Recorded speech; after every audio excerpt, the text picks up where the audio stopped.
চারিহস্ত।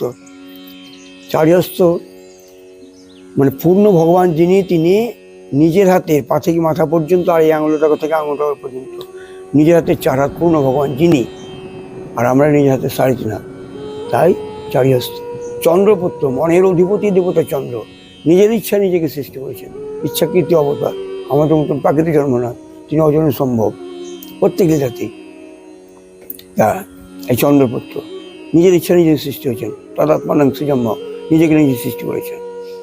হাকিট পতন, কীট, ভগবত বহির্মুখী জীব যারা, তারা কীট। এই কীটত্বপ্রাপ্ত জীবের দুঃখ দুঃখে গোলক বিহারী হরি গোলক থেকে গোলকে হায় হায় করতে করতে গোলকে আবির্ভাব হলেন।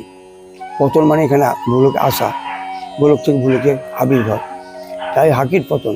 তাহলে ভগবত বহির্মুখী জীবের দুঃখ দেখে গোলক বিহারী হরি গোলক থেকে ভুলকে হায় হায় করতে করতে এলেন। প্রভু প্রভু প্রভু হি, সত্য করছে আমি প্রভু আমি প্রভু আমি প্রভু, আমি যার দ্বিতীয় প্রভু কেউ নাই।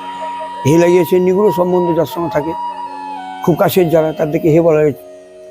তা জীবের সঙ্গে একটা নিত্য সম্বন্ধ আছে অনাদিকাল থেকে, তাই জন্য হে লাগিয়েছেন। অনন্ত অনন্তময়, অনন্ত যুক্ত, অনন্ত অনন্ত অনন্ত, অনন্ত যার অন্ত পাওয়া যায় না, দেবদেবী এদের অন্ত পাওয়া যায় না, এরাও যার অন্ত পায় না তাতেও তিনি আছেন। তাহলে হরির মধ্যেও আছেন, দেবতাদের মধ্যেও আছেন, মানুষের মধ্যেও আছেন, পশু পক্ষীর মধ্যেও আছেন, স্থাবর জঙ্গম উদ্ভিদ গাছপালা পৃথিবীর সৃষ্টির মধ্যে যত যত আছে। অনন্ত অনন্তময় মানে অনন্ত অনন্ত বিগ্রহে স্থিতি মানে বিরাজমান, তাই অনন্ত অনন্তময়। এবার প্রভু সকলের জন্যই এসছেন, মহোদ্ধরণ লীলা।